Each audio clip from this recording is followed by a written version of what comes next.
Trump మన ఇండియాలో ఉన్న కాల్ సెంటర్స్ని టార్గెట్ చేశాడు. దీనికి ధీటుగా మన ఇండియన్ పీపుల్స్ స్ట్రాంగ్ రిప్లై ఇచ్చారు. ఈ వీడియోలో స్టెప్ బై స్టెప్ క్లీన్గా ఎక్స్ప్లెయిన్ చేస్తా. వీడియో ఆఖరి వరకు చూడండి, మీకు కూడా క్లియర్గా అర్థమవుతుంది. మీరు కాల్ సెంటర్స్ అనే వర్డ్ వినుంటారు. ఈ కాల్ సెంటర్స్ మన దేశంలో ఐటీ సెక్టర్ గ్రోత్లో ఫస్ట్ స్టెప్ లాంటిది. ఈ కాల్ సెంటర్స్ని 1990స్లో ఇండియా ఐటీ కంపెనీ స్టార్ట్ చేసిన మోడల్ ఇది. అప్పుడు ఇండియాలో బీపీఓ అంటే business process outsourcing and KPO knowledge process outsourcing ఈ రెండు సిస్టమ్స్ గ్రోత్ అయ్యాయి. దీనిలో ఇండియా ఐటీ కంపెనీస్ అమెరికాకి అమెరికన్ సిటిజన్స్కి కస్టమర్ సపోర్ట్ సర్వీసెస్ ఇవ్వడానికి కాల్ సెంటర్స్ రన్ చేశాయి. ఒక టైంలో కాల్ సెంటర్స్ ఇండియాలో జాబ్ రెవల్యూషన్ క్రియేట్ చేశాయి.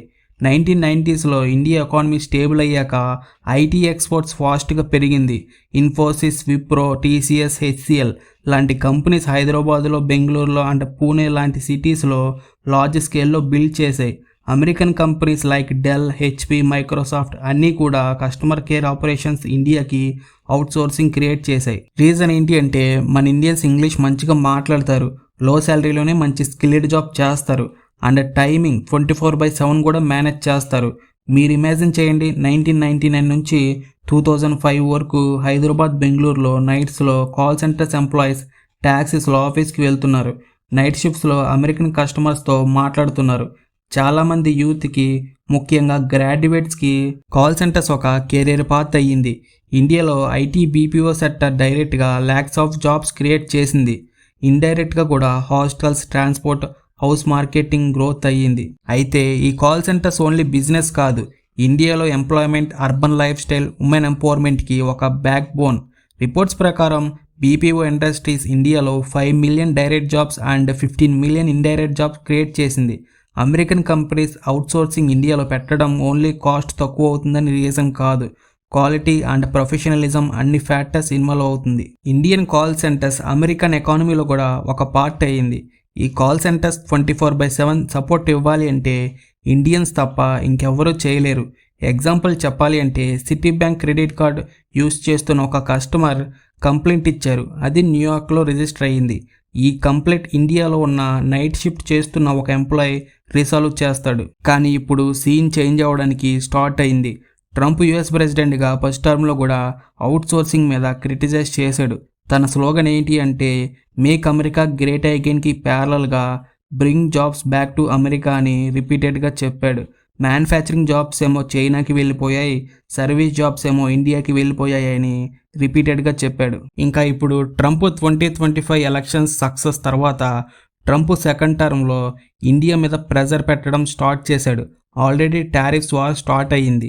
Steel, aluminium, textiles, pharmaceuticals, chemicals ఇంకా ఐటీ ఎక్స్పోర్ట్స్లో కూడా ఇంపాక్ట్ అయ్యింది. కానీ ఇప్పుడు ట్రంప్ నెక్స్ట్ టార్గెట్గా కాల్ సెంటర్స్ని పెట్టాడు. ట్రంప్కి క్లోజ్ అసోసియేట్ అయిన లూమర్ ఓపెన్గా ట్వీట్ చేసి చెప్పాడు, ట్రంప్ కన్సిడర్ చేస్తున్నారు అవుట్సోర్సింగ్ అమెరికా నుంచి ఇండియాకి స్టాప్ చేయాలి అని. అంటే ఇండియన్ కంపెనీస్కి కాల్ సెంటర్స్ కాంట్రాక్ట్స్ బ్లాక్ చేయాలి అని. లూమర్ చెప్పింది చాలా ఇన్సల్టింగ్గా ఉంది. వాడు చెప్పింది ఇంగ్లీష్లో మాట్లాడాలి అంటే ఇండియా కాల్ సెంటర్స్కి కాల్ చేస్తే ఇంగ్లీష్ తెలియని వాళ్ళతో మాట్లాడాలి అని ఇన్సల్ట్ చేశాడు. ఇంకా ఇండియన్స్కి ఇంగ్లీష్ రాదని, ఏన్షియంట్ ప్రాబ్లం అని బ్లేమ్ చేశాడు. అలాగే make call centres Americans again అని స్లోగన్ రైజ్ చేశాడు. ఈ స్టేట్మెంట్కి ఇండియా కాల్ సెంటర్స్ డేంజర్లో పడిపోవచ్చు. ఫస్ట్ ఆఫ్ ఆల్, ఇంగ్లీష్ ఇండియాలో ఎలైట్ లాంగ్వేజ్ కాదు, mass language.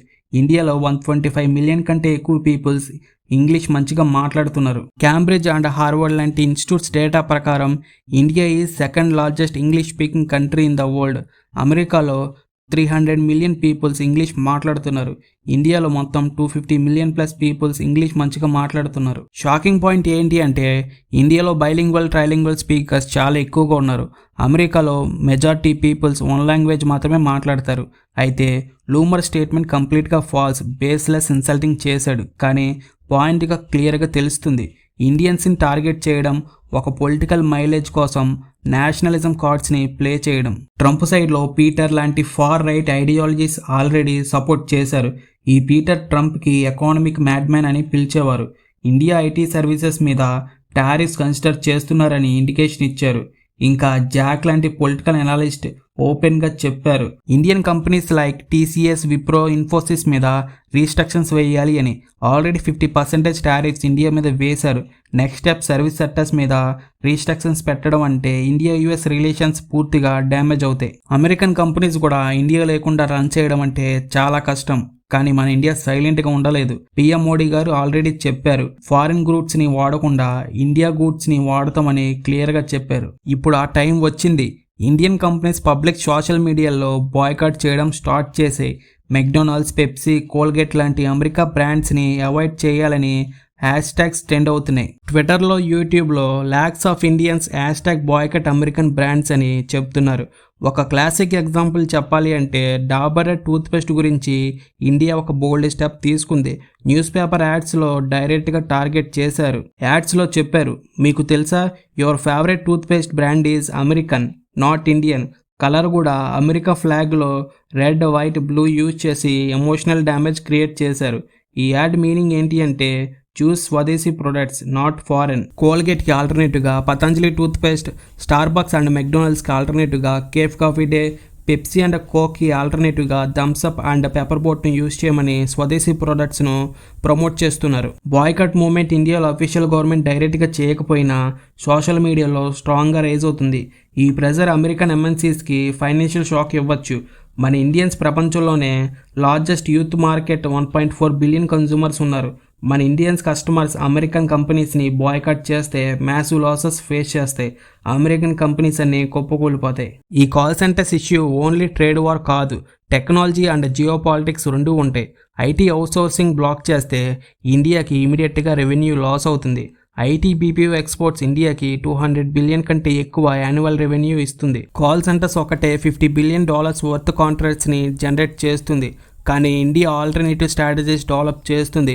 Already digital India క్యాంపెయిన్లో AI automation, domestic IT services పెంచడం స్టార్ట్ చేసింది. Mini companies AI based customer కేర్ని డెవలప్ చేస్తున్నాయి. అమెరికా కాంట్రాక్ట్స్ బ్లాక్ అయినా ఇండియా కంపెనీస్ డొమెస్టిక్ మార్కెట్లో ఇండో పసిఫిక్లో, ఆఫ్రికాలో ఎక్స్పాండ్ చేస్తారు. ట్రంప్కి షార్ట్ టర్మ్లో పొలిటికల్ గెయిన్ ఉండొచ్చు, అమెరికా జాబ్ స్లోగన్ ఓటర్స్కి అట్రాక్టివ్గా ఉండొచ్చు. కానీ లాంగ్ టర్మ్లో అమెరికా కూడా డ్యామేజ్ అవుతుంది. Cost of customer care double, triple అవుతుంది. అమెరికన్ కంపెనీస్ మార్జిన్ తగ్గిపోతే కాంపిటేటివ్నెస్ రెడ్యూస్ అవుతుంది. కొన్ని షాకింగ్ డేటా పాయింట్స్ చెప్పాలనుకుంటున్నా. ఇండియాలో 84% ఎడ్యుకేటెడ్ పీపుల్ ఇంగ్లీష్లో మాట్లాడతారు. అమెరికాలో ఓన్లీ 78% ఇంగ్లీష్లో మాట్లాడతారు. ఇండియాలో 28% పీపుల్ ఓన్లీ ఇంగ్లీష్ యూజ్ చేస్తారు. 56% people English plus another language use చేస్తారు ఫ్లూయెంట్గా. అమెరికాలో only 14% people bilingual English plus another language use చేస్తారు. అంటే ఇంగ్లీష్లో కూడా అమెరికా కంటే ఎక్కువ ఇండియా. ఇండియన్స్కి ఇంగ్లీష్ రాదని ట్రంప్ సైడ్ వాళ్ళు చెప్పిందంతా కంప్లీట్గా ఫాల్స్. ఇప్పుడు ఈ ట్రంప్ డెసిషన్ వల్ల India America trade, technology relations మీద హెవీ ఇంపాక్ట్ పడుతుంది. అవుట్సోర్సింగ్ బ్లాక్ చేస్తే ఇండియా అమెరికా రెండు దేశాలు హెవీగా లాస్ అవుతాయి. అమెరికా జాబ్స్ షార్ట్ టర్మ్లో క్రియేట్ అవ్వచ్చు, కానీ బిజినెస్ చేయడానికి కాస్ట్ ఇంక్రీజ్ అవుతుంది. ఇండియా షార్ట్ టర్మ్లో లాస్ అవ్వచ్చు, కానీ లాంగ్ టర్మ్లో డొమెస్టిక్ బ్రాండ్స్, ఏఐ ఆటోమేషన్, స్వదేశీ క్యాంపింగ్ స్ట్రెంథెన్ అవుతాయి. ఇది జస్ట్ బిగినింగ్ మాత్రమే. India companies India public retaliate చేస్తున్నారు. కాల్ సెంటర్స్ ఇష్యూ ఒక ట్రిగర్ మాత్రమే. ఫ్యూచర్లో trade, technology and consumers market అన్నీ బ్యాటిల్ ఫీల్డ్గా మారచ్చు. ఈ బ్యాటిల్ ఫీల్డ్లో ఇండియా ఆల్రెడీ ప్రిపేర్ అయ్యి ఉంది. స్వదేశీ మూవ్మెంట్ స్ట్రెంథెన్ అవుతుంది. బాయ్కట్ మూవ్మెంట్కి ఎక్కువ సపోర్ట్ పొందుతుంది. ట్రంప్కి పొలిటికల్ గెయిన్ ఉండొచ్చు, కానీ ఇండియా యూత్కి ఎంప్లాయ్మెంట్, ఇండియా కంపెనీస్కి రెసిలెన్స్ లాంగ్ టర్మ్లో విక్టరీ ఇస్తాయి. నేను ఫైనల్గా చెప్పేది ఏంటి అంటే మన ఇండియాలో తయారైన ప్రొడక్ట్స్ని ఎక్కువ యూజ్ చేయడానికి ట్రై చేయండి. ఇది ఒక రిక్వెస్ట్ అనుకోండి. మన దేశం గురించి మనం పట్టించుకోకపోతే వేరే దేశం మన దేశాన్ని కంట్రోల్ చేసే పరిస్థితికి వెళ్ళిపోతుంది. ఇంకా ఆపరేషన్ సింధూర్ టైంలో కొంతమంది ఇండియాకి సపోర్ట్ చేయకుండా పాకిస్తాన్కి సపోర్ట్ చేశారు. మన దేశంలో ఉంటూ మనం కట్టిన ట్యాక్సులు గవర్నమెంట్లు పథకాలుగా ఇస్తూ ఉంటే అవి తీసుకుని మన ఇండియాని డిస్ట్రాయ్ చేయడానికి ట్రై చేస్తున్నారు. ఫ్రెండ్స్, దేశంలో జరుగుతున్న ఇన్సిడెంట్స్ని నాకెందుకులే అని ఆలోచించకండి. మీరు దేశానికి ఎంత సపోర్ట్ చేయగలరో అంతే సపోర్ట్ చేయండి. పొలిటికల్ పార్టీస్ బేస్ చేసుకుని చూడకండి. మన దేశానికి మంచి జరుగుతుంటే దానికి సపోర్ట్ చేయండి. మనం యూనిటీగా ఉంటేనే వేరే దేశాల వాళ్ళు బెదిరించాలంటేనే భయపడతారు. Thank you so much for watching. ఈ వీడియో మీద మీ ఒపీనియన్ ఏంటో కామెంట్ చేయండి. ఇంకా ఛానల్ని సబ్స్క్రైబ్ చేయకపోతే ప్లీజ్ సబ్స్క్రైబ్ చేయండి. ఈ వీడియోకి లైక్ చేయండి, మీ ఫ్రెండ్స్కి షేర్ చేయండి. ఉంటా మరి. జై హింద్, జై భారత్.